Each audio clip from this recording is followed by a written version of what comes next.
오늘 하나님께서 저와 여러분에게 주시는 말씀은 고린도전서 10장 14절에서 11장 1절 말씀입니다. 한 절씩 교독하고 마지막 절은 함께 읽겠습니다. 그런즉 내 사랑하는 자들아 우상 숭배하는 일을 피하라.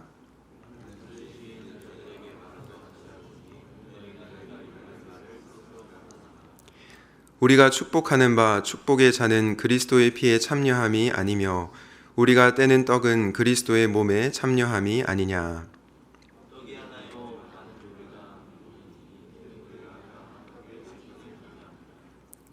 육신을 따라 난 이스라엘을 보라. 제물을 먹는 자들이 제단에 참여하는 자들이 아니냐.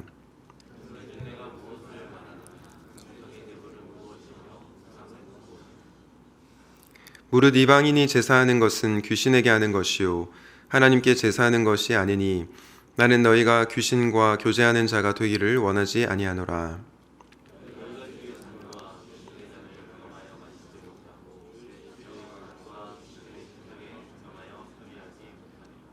그러면 우리가 주를 노여워하시게 하겠느냐? 우리가 주보다 강한 자냐?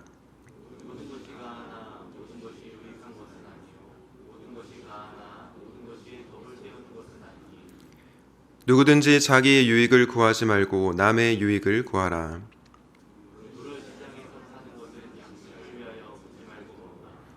이는 땅과 거기 충만한 것이 주의 것임이라.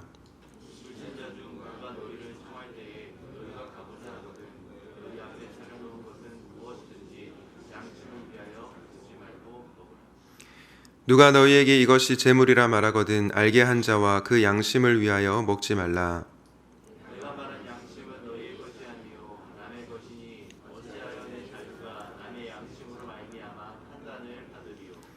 만일 내가 감사함으로 참여하면 어찌하여 내가 감사하는 것에 대하여 비방을 받으리요.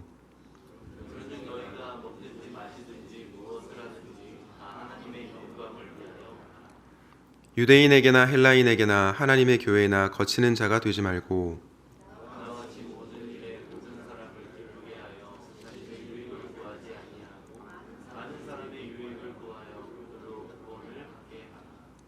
함께 읽겠습니다.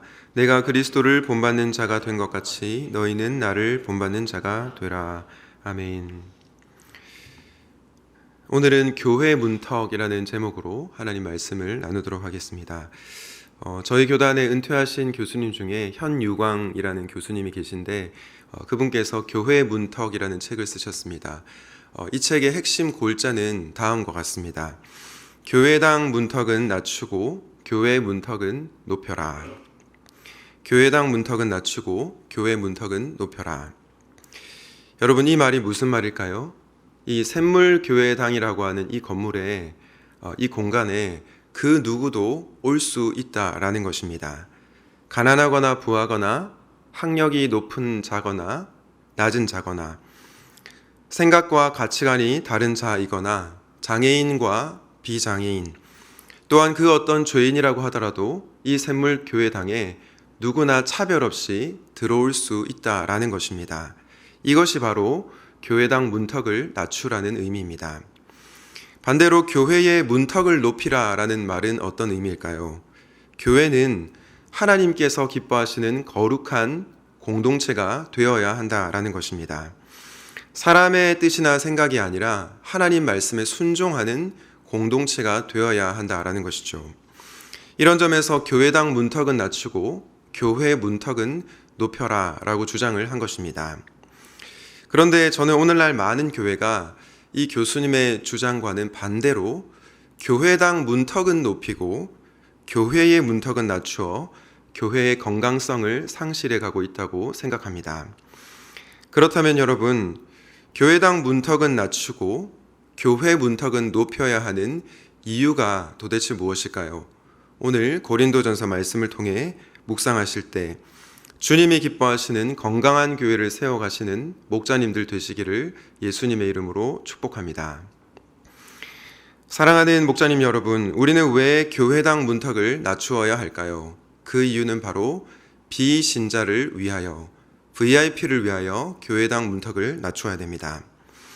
믿지 않는 이들이 교회에 나와 예수님을 믿게 할 수 있도록 교회당 문턱을 낮추어야 하는 것입니다. 그러므로 비신자를 위해 교회당 문턱을 낮추는 여러분들 되시기를 바랍니다. 여러분, 우리 교회가 가정교회이지 않습니까? 가정교회의 핵심이 무엇입니까? 바로 VIP를 품는 것입니다. 각 목장에서 믿지 않는 VIP를 품고 그분들을 위해서 기도하며 또 그분들이 목장으로 나와 교회에 정착하고 예수님을 믿게 하는 것, 그것이 우리에게 주신 사명입니다. 한 목장 한 영혼 세례주기를 하는 이유도 바로 예수님을 믿지 않는 잃어버린 영혼을 구원하기 위함이죠. 우리 고린도전서 10장 27절과 33절 말씀을 다 함께 읽도록 하겠습니다. 시작.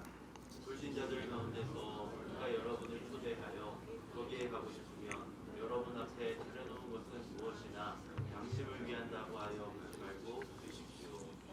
나도 모든 일을 모든 사람의 마음에 들게 하려고 했습니다. 그것은 내가 내 이로움을 구하지 않고 많은 사람의 이로움을 추구하여 그들이 구원을 받게 하려는 것입니다. 여러분들께서 이번 주 큐티를 하셨으면 잘 아시겠지만 고린도 교회 내에 우상의 제물을 먹는 것에 대해서 다른 입장을 취하는 분들이 있었습니다.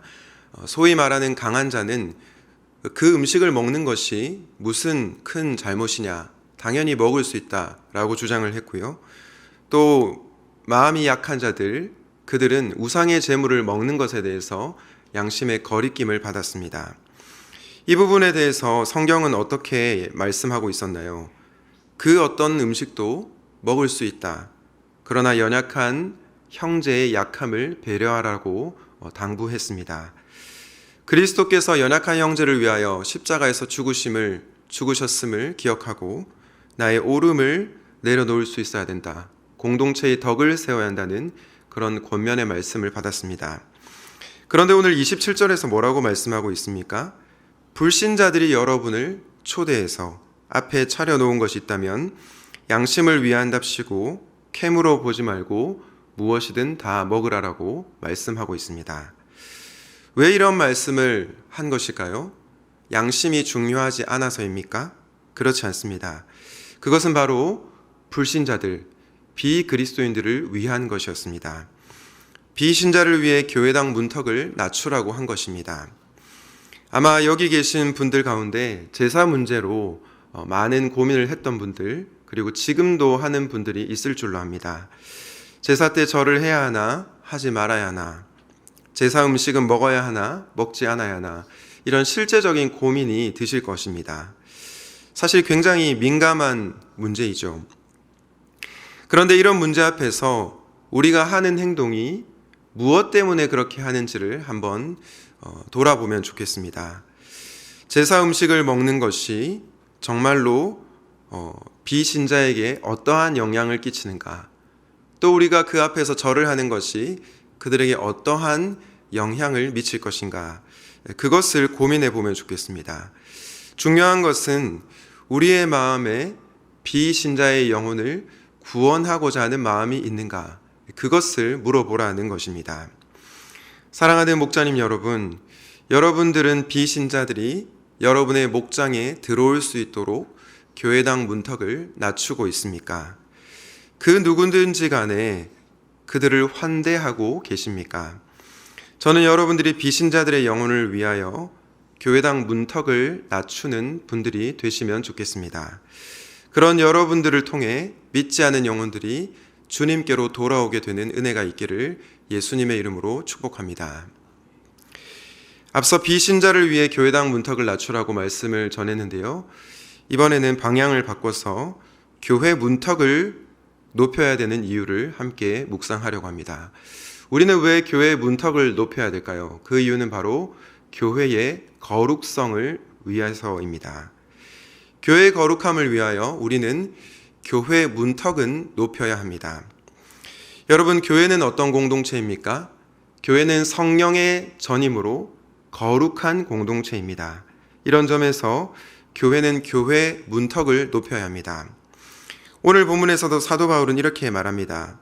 고린도전서 10장 14절 우리 같이 한번 읽겠습니다. 시작.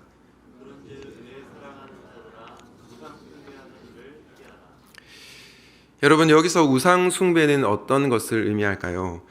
오늘 우리가 읽진 않았지만 어제 고린도전서 본문인 10장 7절과 8절을 보면 바울이 너희는 우상 숭배하는 자가 되지 말라라고 얘기하며 음행하는 자가 되지 말라고 말씀하고 있습니다. 즉 음행을 하는 것이 우상 숭배가 된다라는 것이죠. 여러분들께서 잘 아시다시피 고린도 교회는 성적으로 방탕한 교회였습니다. 하나님께서 허락하신 결혼의 제도 내에서 아름답게 성관계를 맺는 것이 아니라 문란하게 관계를 맺었습니다. 그래서 교회가 거룩성을 상실하게 되었습니다. 이에 대해서 사도 바울은 단호하게 음행을 피하고 우상을 숭배하지 말라고 권면했던 것입니다. 여러분, 오늘날 한국 교회가 동성애자들을 대하는 태도가 크게 두 가지가 있는 것 같습니다. 일부 보수적인 교회는 어떻습니까? 아예 그들이 교회당으로 들어오지도 못하게 만듭니다. 또 일부 진보적인 교회는 어떻습니까? 그 교회에서는 동성애가 죄가 아니라고 가르칩니다. 보수적인 교회는 사람을 잃어버렸고 진보적인 교회는 거룩을 잃어버렸습니다. 여러분, 우리 교회는 어떤 교회가 되어야 될까요? 저는 죄인은 사랑하되 죄와 단호하게 맞서 싸우는 교회가 되어야 한다고 생각합니다.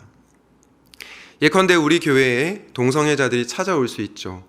그분들이 교회당 문턱을 넘을 수 있도록 해야 합니다. 하지만 동성애 자체가 죄가 아니라고 말을 해서는 절대로 안 되는 것이죠. 교회 문턱을 낮추어서는 안 됩니다. 동성애가 분명히 성경이 말하는 죄라는 것을 가르치고 또 그분들이 회개할 수 있도록 도와야 하는 것입니다. 그렇게 할 때 교회는 주님이 기뻐하시는 거룩한 공동체로 세워질 수 있는 것입니다. 저희 교단의 젊은 목사님 가운데 굉장히 균형 있게 목회를 잘하시는 이정규 목사님이란 분이 계십니다. 이분이 섬기시는 교회에 실제로 동성애자들이 많이 찾아와 회심을 하게 되었는데요. 이분이 어떤 입장을 취하느냐? 죄인은 사랑하지만 죄는 미워하는 입장을 취하고 있습니다. 교회당 문턱은 낮추지만 교회 문턱은 높이고 있는 것이죠. 다시 말해서 동성애자들이 우리 교회당에 얼마든지 들어올 수 있지만 그들의 죄를 회개할 수 있도록 돕는다라는 것입니다. 이렇게 사역을 하는데 실제로 열매가 맺힌다고 나눠주신 적이 있습니다. 한 번은 한 동성애자가 이 분이 섬기시는 교회에 와서 커밍아웃을 했다고 합니다. 그러면서 이분이 이렇게 얘기했다고 합니다. 제가 보수적인 교회를 찾아갔는데 커밍아웃을 하자 거기 계신 교인들이 저를 마귀 새끼 쳐다보듯이 쳐다봐서 더 이상 그 교회에 나갈 수가 없었습니다. 그래서 진보적인 교회를 찾아갔는데 그 교회에서는 동성애는 죄가 아닙니다. 저희는 여러분을 환영합니다라고 말했다고 합니다. 그런데 이 동성애자가 성경을 진지하게 읽기 시작했는데 그 진보적인 교회에서 하는 위로가 거짓 위로 같다라는 생각이 스스로 들었다고 했습니다. 왜냐하면 동성애자인 자신이 성경을 정직하게 읽어도 성경은 동성애를 죄라고 말하는 것 같았기 때문이죠. 결국 이 동성애자는 진보적인 교회도 떠났습니다. 일부 보수적인 교회에도 정착하지 못하고 또 일부 진보적인 교회도 정착하지 못해서 이 목사님이 섬기시는 교회를 찾아오게 된 것입니다. 그런데 목사님께서 이렇게 설교를 하는 것을 들었습니다. 사랑하는 여러분, 목사인 저도 죄인이고 동성애자도 죄인입니다. 우리는 모두 하나님 앞에 죄인입니다. 그러므로 우리는 우리의 죄를 하나님 앞에 철저하게 회개해야 합니다. 그때 하나님께서는 그리스도 안에서 저와 여러분을 용납해 주십니다.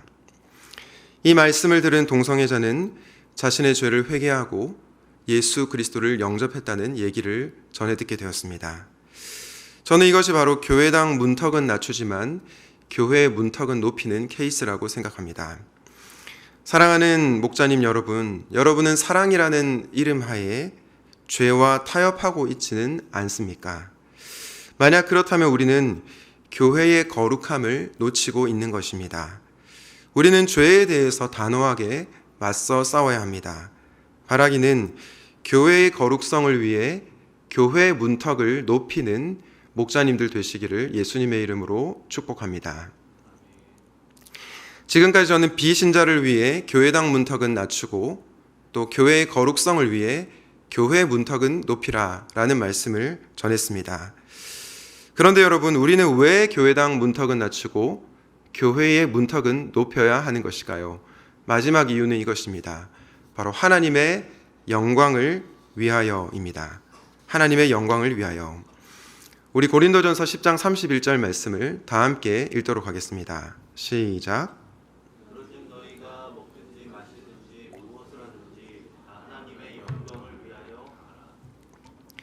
여러분, 바울은 성도의 삶의 목적을 분명하게 말씀하고 있습니다. 목적이 무엇입니까? 하나님의 영광을 위한 삶입니다. 그러므로 우리는 나의 영광, 나의 자랑이 아니라 오직 하나님의 영광을 위하여 살아야 하는 것입니다. 바울은 왜 비신자를 위하여 교회당 문턱을 낮추라고 했습니까? 단순히 그 믿지 않는 자들이 예수님을 믿게 하는 것, 그것으로 끝나는 것이 아니었습니다. 너희가 먹든지 마시든지 무엇을 하든지 그 행동을 하라고 했던 이유는 하나님의 영광과 믿지 않는 영혼의 구원을 연결시킨 것입니다. 10장 31절 방금 읽은 말씀 바로 뒤에 이런 말씀이 나옵니다. 32절 33절입니다. 유대인에게나 헬라인에게나 하나님의 교회에나 거치는 자가 되지 말고 나와 같이 모든 일에 모든 사람을 기쁘게 하여 자신의 유익을 구하지 아니하고 많은 사람의 유익을 구하여 그들로 구원을 받게 하라. 여러분, 사도 바울이 지금 어떻게 말씀하고 있습니까? 믿지 않는 영혼들이 구원을 받게 하라. 그런데 이 말씀을 그 전에 어디와 연결시키고 있습니까? 먹든지 마시든지 무엇을 하든지 다 하나님의 영광을 위하여 하라. 이 말씀과 연결시키고 있다라는 것입니다. 즉 바울은 하나님의 영광을 위한 삶과 선교적 삶을 연결시키고 있는 것입니다. 사랑하는 여러분, 우리는 왜 전도해야 합니까? 그 이유는 그래야 하나님께서 기뻐하시기 때문입니다. 믿지 않은 영혼들이 주님께로 돌아올 때 그 누구보다도 우리 하나님께서 기뻐하십니다. 이것이 곧 하나님의 영광을 위한 삶입니다. 믿지 않는 비신자들이 주님께로 회심하고 돌아올 때 우리도 기쁘지만 그 누구보다 하나님께서 기뻐하신다라는 것입니다. 그런 점에서 하나님의 영광을 위하여 교회당 문턱을 낮추어야 하는 것입니다. 전도 폭발 간증을 할 때 항상 하는 마지막 멘트가 있습니다. 바로 이 멘트입니다. 하나님께 영광을 올려드립니다. 여러분, 이것은 우리에게 무엇을 알려줍니까? 우리가 전도하는 행위가 하나님께 영광을 올려드리는 행위라는 것입니다. 전도가 나의 실적을 채우는 행위도 아니고 나의 의로움을 드러내는 행위가 아니라 바로 하나님께 영광을 돌리기 위함이라는 것입니다. 그럴 리 없겠지만 만약 우리 교회 목자님들께서 믿지 않는 VIP들에게 열심히 복음을 전하고 또 그분들이 예수님을 믿었다고 가정을 해봅시다. 그런데 그러는 과정 중에서 나의 의가 올라갑니다. 그리고 내가 믿지 않는 영혼들을 많이 데려왔다라고 스스로를 자랑합니다. 그러면 그것은 큰 문제가 됩니다. 왜냐하면 성도는 오직 하나님께만 영광을 올려드려야 하기 때문입니다. 사도행전 3장에 보면 베드로가 걷지 못하는 이를 보고 나사렛 예수 그리스도의 이름으로 일어나 걸으라 라고 말씀을 선포했죠. 이때 걷지 못하던 자가 일어나 걷게 되는 놀라운 기적이 일어나게 되었습니다. 이때 모든 백성들이 놀라는데 베드로가 그들에게 이렇게 말하고 있습니다. 사도행전 3장 12절입니다. 베드로가 이것을 보고 백성에게 말하되 이스라엘 사람들아, 이 일을 왜 놀랍게 여기느냐? 우리 개인의 권능과 경건으로 이 사람을 걷게 한 것처럼 왜 우리를 주목하느냐? 여러분, 왜 베드로가 왜 우리를 주목하느냐라고 말씀을 했습니까? 그것은 바로 기적이 일어난 것은 전적으로 주님의 은혜와 능력이었기 때문입니다. 마찬가지입니다. VIP들이 예수님을 믿게 된 것도 전적으로 주님의 능력 덕분입니다. 그러므로 우리는 비신자를 위하여 교회당 문턱을 낮추되 하나님의 영광을 위하여 전도하고 또 그분들을 도와야 하는 것입니다.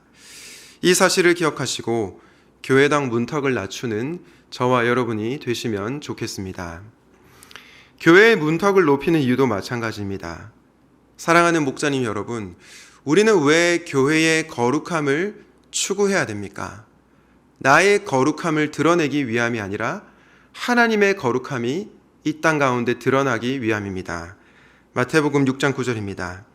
그러므로 너희는 이렇게 기도하라.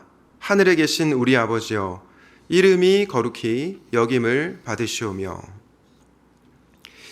여러분, 예수님께서 주기도문에서 뭐라고 말씀하십니까? 하나님의 이름이 거룩히 여김을 받게 해달라고 너희들은 기도하라고 당부하고 있습니다. 다시 말해 교회가 교회 문턱을 높이고 거룩을 추구해야 하는 이유는 바로 하나님의 이름이 높임받기 위해서, 즉 하나님의 영광을 위한 것이라는 것입니다. 이 사실을 기억하시고 하나님의 영광을 위하여 교회의 문턱을 높이는 저와 여러분이 되시면 좋겠습니다. 말씀을 맺겠습니다. 여러분, 오늘 사도 바울이 마지막 구절인 고린도전서 11장 1절에서 이렇게 말씀하고 있습니다. 우리 다 같이 한번 이 말씀을 읽도록 하겠습니다. 시작.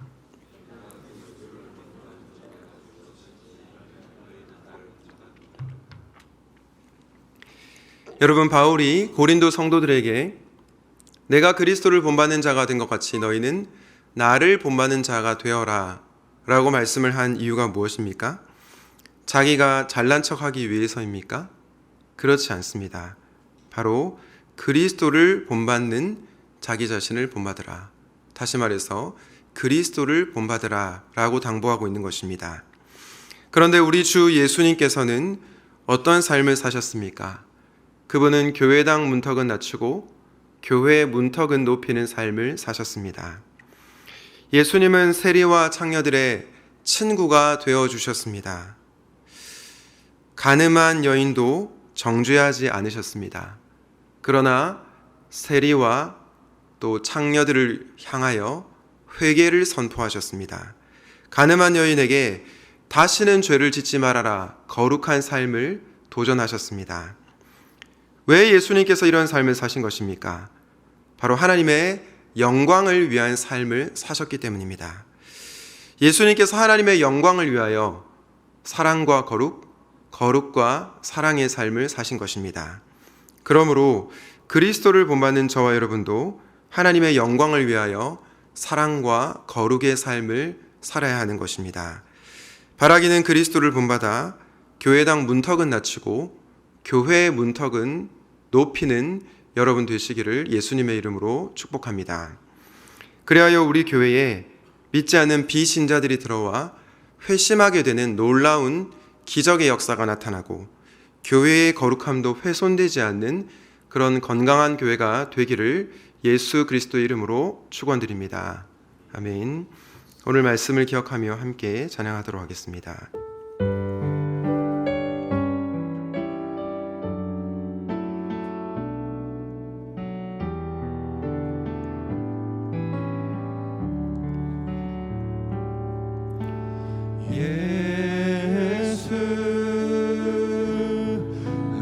하나님의 공의 주 독생자 주의 나라 임하시네.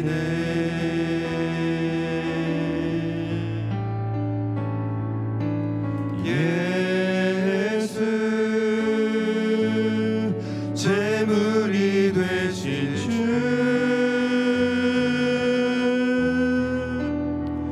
영광 중에 그의 나라 임하시네.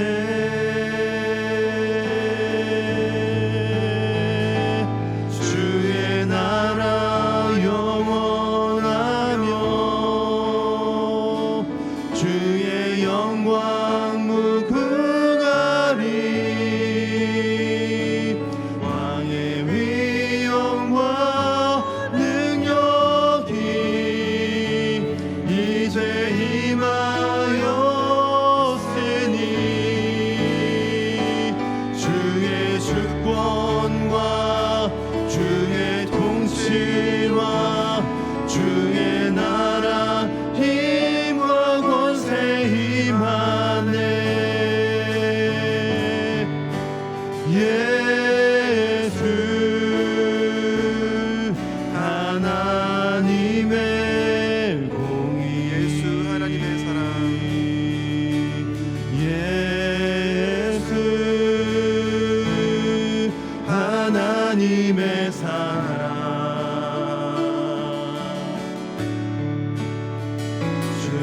주내와 말씀으로 나타났네.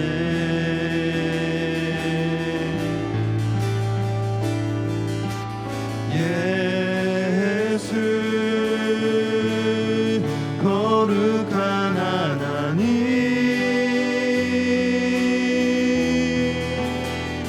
영광 중에 그의 나라 임하시네.